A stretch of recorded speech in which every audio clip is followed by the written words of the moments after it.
Hey, how we doing today? You know, I always do videos on people who were falsely convicted on crimes. Now we look at another case of Todd Frost, who was convicted of a murder 33 years ago. He actually reached out to me, and I've got some information on his court case, and he sent me a personal letter. He sent me a personal letter that uh, he writes and tells me how he was falsely convicted. And I checked the court report. This man was very falsely convicted. Let me tell you a little story of how this all came about. He went to the bar one night and he was drinking. And while he was in there, this woman got hit on by this other guy, Joey Romano. And he didn't, or she didn't accept his advances, and she wanted to leave, but she didn't want to leave alone because she was afraid of Joey. And so Todd Frost said, "Hey man, I'll walk you home." And so uh, Todd and Francine Weaver was the name of the woman, walked out of the bar, was walking home, and as he was walking her home, and they left the bar, they got into the parking lot, and then Joey Romano got mad, jumped in his car, took off because he couldn't get with her. He was drunk and everything else. So as soon as he left, then she felt comfortable again, and she went back in the bar, but Todd Frost insisted on going home. So he walks home alone. He goes in, gets ready for bed, goes to bed, boom. Next morning, cops are at his door arresting him for the murder of Francine Weaver. Now, did he get pissed off? Apparently, from what the report said, when Francine got home that night, there was someone waiting in her apartment who raped her and then sliced her throat. And of course, they arrested Todd Frost because everyone said they seen them two together. But a couple of witnesses say, yeah, they went out to the parking lot, but she came back in by herself and he went home. Now, his alibi of going straight home from the bar was corroborated by the neighbors because he left the bar about 10 o'clock, he got home about 10:25, and it takes 20 minutes to walk from that specific bar to his house. I know because I walked it to verify it. And so it all adds up. Okay, he's at home, and no one, and he couldn't go to be at Francine's house when she got home because she lived way on the other side of town, and he had no vehicle, and it would take a couple hours just to get there, by walking. Wisconsin Rapids is pretty spread out. So, anyway, when she got home, she was raped, she was killed, and next morning he was being arrested. So of course, they took him to jail, and during his trial, they did the DNA test, which Sherry Colhane, which some people know that name, from the Stephen Avery case, the murder in the making, she lied in the Stephen Avery case to get Stephen Avery convicted. Of course, he got the case overturned, he got out, and then later on they tried to arrest him for something else, but that's a different story. Anyway, apparently she did all the DNA testing. Now, when they asked her, does Mr. Frost's DNA match the DNA and the semen found inside Francine Weaver? And she said it's inconclusive, but it wasn't inconclusive. She lied. She misled the jury, saying that it was a possibility that it could be Todd Frost, when she knew damn well it wasn't, because the DNA test that was sent to me verifies there was no DNA of Todd Frost inside the girl. There was no DNA or fingerprints anywhere in the apartment that belonged to Todd Frost. Who they belonged to? Joey Romano. It gets pretty interesting, huh? Lied to get one man convicted. Now, why wasn't Joey on? Joey was in the audience watching the trial go on, knowing he was the one that did the crime the entire time. The reason he didn't get convicted, this is where the dark side comes in. Guess who the sheriff was? Brian Illingworth. Brian Illingworth got paid off by Joey to, whenever a crime was committed, he was in that circle. The DA, the district attorney at the time, the assistant DA, was also he said something to the jury like, I believe that the DNA, that semen belongs to Todd Frost, and so should you. Of course, the jury found him guilty. Now, he's going up for an appeal this year. He's going up for trying to get a new trial because he found all kinds of evidence how Sherry Culhane, the FBI analyst, lied and didn't admit to the evidence that she found that was Joey Romano's. Yeah, the same guy who owns Romano's Pizza, in Wisconsin Rapids and in Acusa. See, it's a family thing. So and of course he was convicted.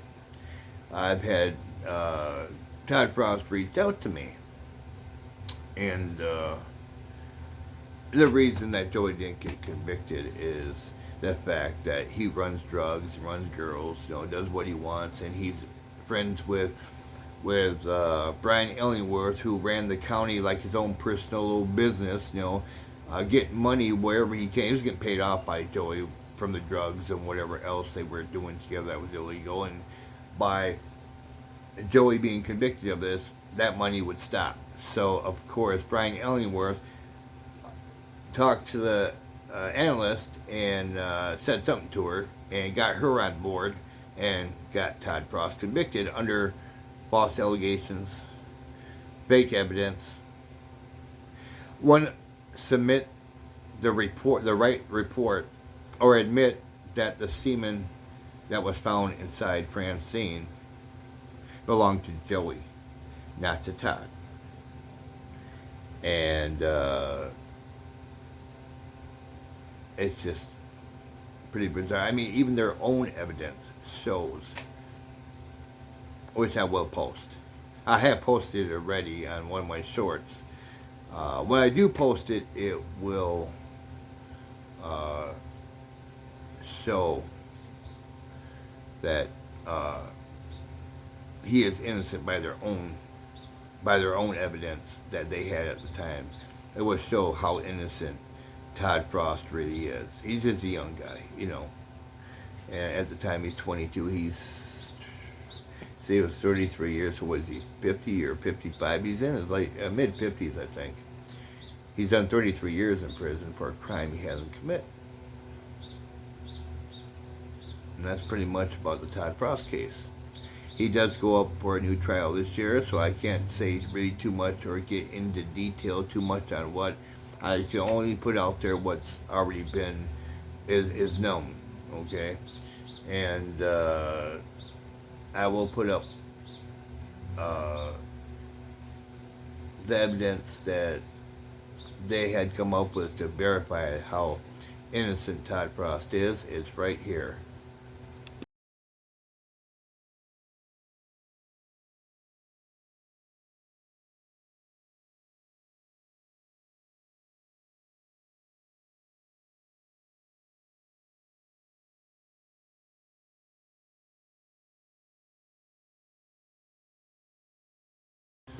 And then, of course, you've got John Sarver.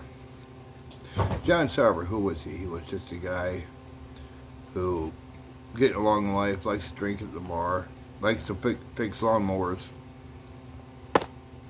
In his spare time, he was a little small engine mechanic, providing for his family, and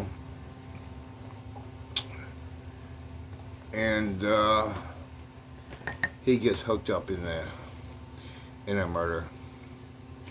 He sold a lawnmower to Eleanor Roberts, and then it broke down, so he was called out to fix it. And he Well, he fixed it, and when he got when he got done, apparently he got paid, and he left and was telling his friend, his one of his friends about, man, this woman's rich, man. She gave me some double what I was asking, and I didn't even ask her to, man. This woman's got money, I need to work for her some more. And his whole intent was to try to drum up some work with this woman because she had some money that he could make an easy buck off her, right? That's all he was after, some money. He wasn't out to hurt anybody. He wanted to earn it the right way, the legal way, And apparently one of his friends took him too seriously and went out and killed Eleanor Roberts. And then, of course, John Sarver was arrested. And actually, he was arrested and released. And for 40 years, they've been trying to pin this murder on him, and they never can get nothing because his DNA was not at the crime scene. He had handprints. There were handprints at the crime scene, but that was easily explained. They were in the bathroom on the sink next to the toilet. Now, this lady lived in like one of those double wide trailers, and I've been in those type of trailers. Those floors in there give way, especially in the bathroom area, give way sometimes, and sometimes you got to hang on to the counter to relieve yourself. And so he put his hand on there. That's how his handprint got on there. That's easily explained, see. But see that handprint would later on convict him, However, in the trial, everyone knows the outcome of the John Sarver trial. But the thing is that in the John Sarver trial, there was a guy that admitted to killing Eleanor Roberts, admitted to doing all the killing himself, admitted that he stabbed the woman with a knife, not with a scissors like what the DA tried to present to the jury. He admitted he himself, by himself, threw the body into the bathtub. Why is he not in prison? And then, at the end of the trial, this same man was deemed a hero. How are you a hero if you're the killer and your so-called friend is going to prison for something that you did? See, the reason they wanted to put John Sarver behind bars is because John Sarver knows who killed Deidre Week. He told me personally who killed Deidre Week. In fact, the guy who killed her admitted it to John in front of me. And then he admitted it again to Sheriff Beck in front of me. I just happened to be at both spots at the time he was talking about it. Now, it was never made public record. And see, that's the whole downfall. It was never made public record. So far as the public's concerned, it wasn't him, but it was him.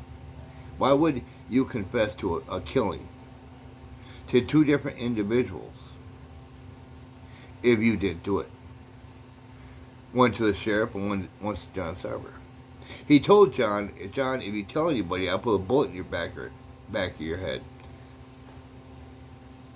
And he said, and then he goes on to say that, see, I've already proved I can kill someone and get away with it.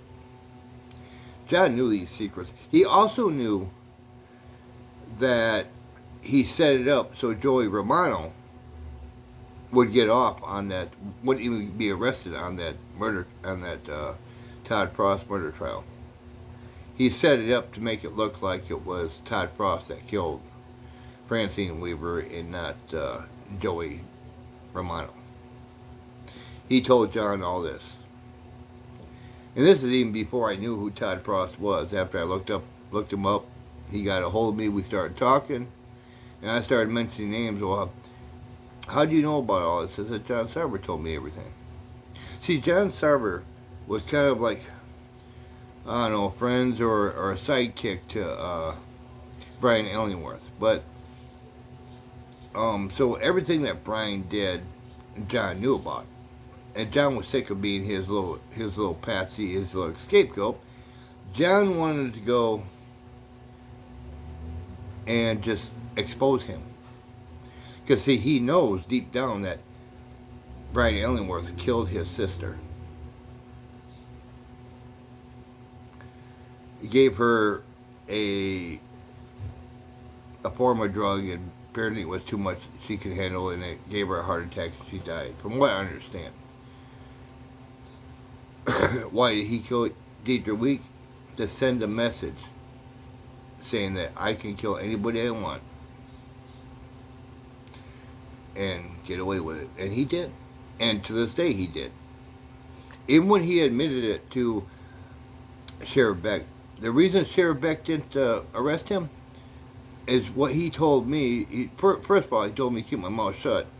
But, of course, people know I don't keep my mouth shut, especially about stuff like this. There was a report made, but it wasn't publicized, so no one could see the report, you know. And Brenda and Dave, they know that it was Brian Ellingworth that killed their daughter. They know that. They are at the same level I am. They know, and they know why, but they have no proof of it. And so I really feel for them, because, man, the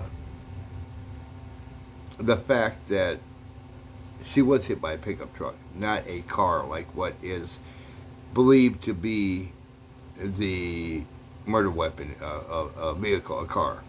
It wasn't a car, it was a pickup truck. The pickup truck was later found on Ron Verink's property up by, what is that, FF, where it turns into N there? Off to the left, that's where Ron Verink's property is, and that's where the pickup truck, where Deidre Week's DNA was found. And the pickup truck belonged to none other than Brian Ellingworth. See, John Sarver knew all this. And when I investigated it myself, this is the same stuff I come up with. And me and John collabed, and we have talked. The problem is none of this was made public. Because if it was made public, then, of course, the outcome would be different. John would never be in jail. Deidre Week would have been there would have been justice for Deidre Week. And Todd Frost would have been out of jail already. The reason they don't do nothing is because how Sheriff Beck tell me, first after he told me to keep my mouth shut, he says, look, I'm not going to do nothing to him because he's got one foot in the grave. I go, what? This man don't have the right to die in peace. Look at the lives this man has ruined. Look at the little girl, life that he took. I mean, he bogus that entire police report. The entire police report was all a sham, all a setup, the hit and run, and it was all a sham. See, later on, Brian Ellingworth admitted to being on drugs, to being depressed, to having a mental illness. And when he was depression and going through this, and how can you have a mentally ill person run for sheriff and you guys allow it? This is what some would say this is what Wisconsin Rapids gets. No. The minute you found out that dude had a mental illness, this is when you cut ties. But see, he ran that town like his own personal big piggy bank. Anybody he thought he could manipulate and get money from, in any type of case or trial, he'd be more than happy to set someone else up, so his money would keep coming in. See, John Sarver was innocent. Their murder weapon You guys are going to like this. Their murder weapon. Whatever happened to that murder weapon? Well, I'm going to tell you what happened to that murder weapon. That murder weapon was sent to me anonymously. It's right here. This is the murder weapon that killed Eleanor Roberts. So this is what I was told. So I had this sent in. And sure enough, it has Eleanor Roberts' DNA on it. It also has the fingerprints of the killer. Not one print off this knife belongs to John Sarver.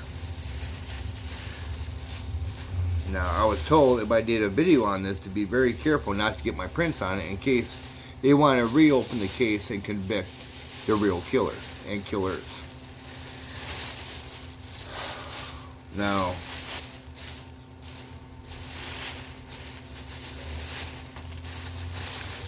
I'll try not to touch the knife in any way except through a bag. Now, let me turn it around here. See it? Now, let me look close, but there's prints on there. There's prints on there. Those prints belong to the killer, one of the killers. There were two of them, but John Sarver's prints are not on there.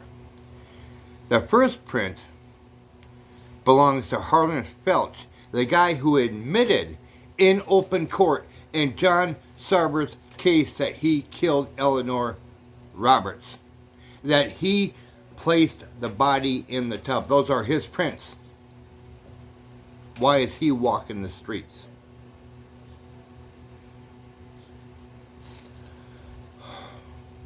On the backside, you might see little brown specks. I don't know if you can see them in the camera now. Little brown specks. They're little, you know, right there. Is you can see right about there.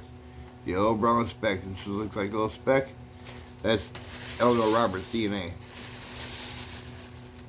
And I was told not to touch the knife in any way in case Wisconsin Rapids wants to redeem itself and reopen the case and send John Sarver home and arrest Harlan Felch and Brian Illingworth for the murder of Eleanor Roberts.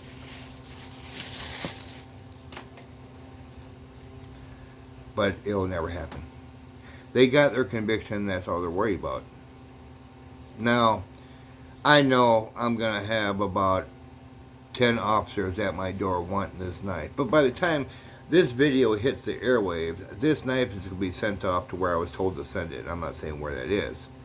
It'll be in a safe place. And if the trial is ever reopened or the case is ever reopened, it will be sent to them.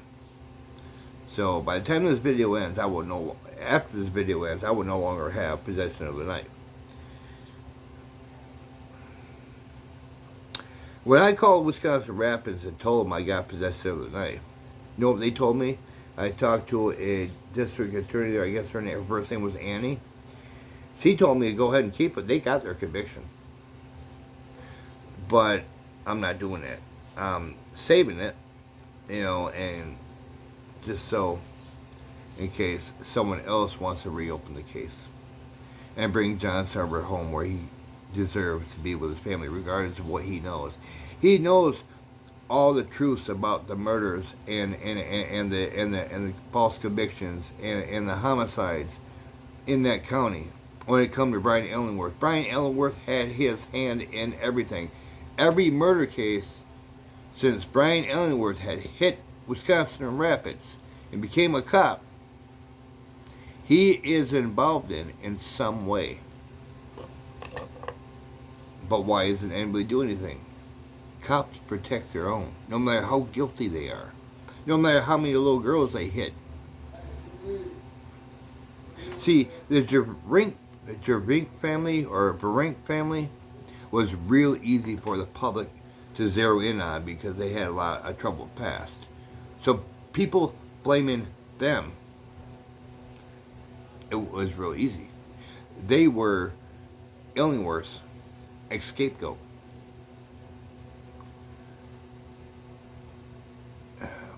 and the fact that the reason there was car parts found around Deidre Weeks' accident, murder scene, whatever you want to call it, because the Verink boys placed those car parts there. They weren't from any known car in the area.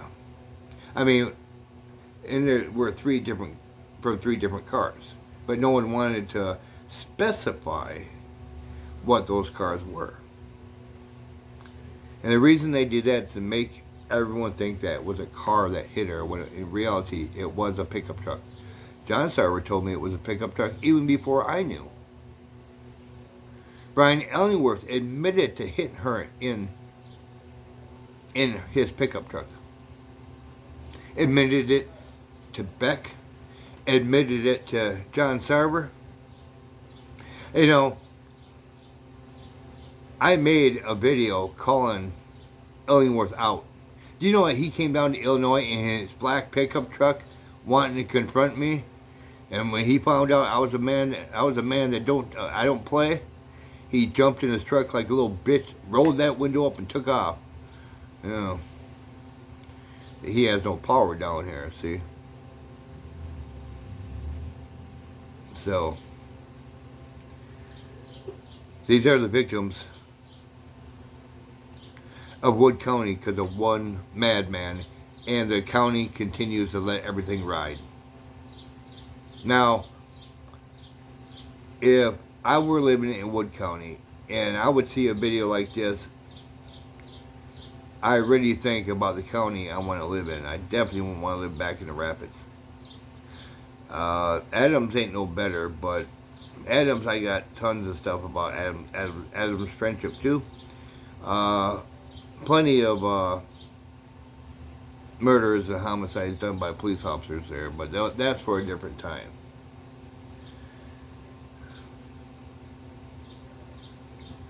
I mean,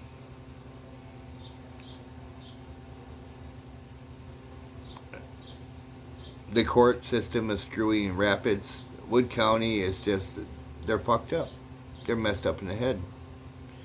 They allow a police officer, even after they find out years later that he was the one who killed his little girl. And the truth didn't come out. The truth is still hidden by the police department because they won't allow it to come out. But John Sarver knows. I know. And a few other people, civilians, know that he was the one that hit Deidre Week in his pickup truck, and where that pickup truck was found, and where he hid it at. And this is the dark side. This is the side that no one knows about because nothing is ever made public. When the truth comes out, the truth is only good as the person telling it. I've got nothing to hide. I've got no reason to lie. I'm telling you these stories verbatim, as they were told to me. The fact that I was also involved in the Sarver case, I was actually called as a witness. But I cannot be a witness in the Sarver case because the person that can verify everything I said in the Sarver case is dead, and that would be John's sister. We could have got him off the hook with no problem, but, you know, it is what it is. We just got to rely on God. Godspeed that God does something to intervene to allow John Sarver and Todd Frost to come home. I'm so sick of these backwoods mafia type people. Oh, he's got a mental illness. Oh, he's got 1 foot in the grave. I don't give a shit. He shouldn't be able to die in peace. Brian Ellingworth should be brought to justice for all these crimes and people he has hurt. These are just the people we know about. How many people are hurting or are suffering because of him that we don't know about? Oh well, it's something to think about. I'm Jim. With Life's Adventures, keeping it real. Peace out.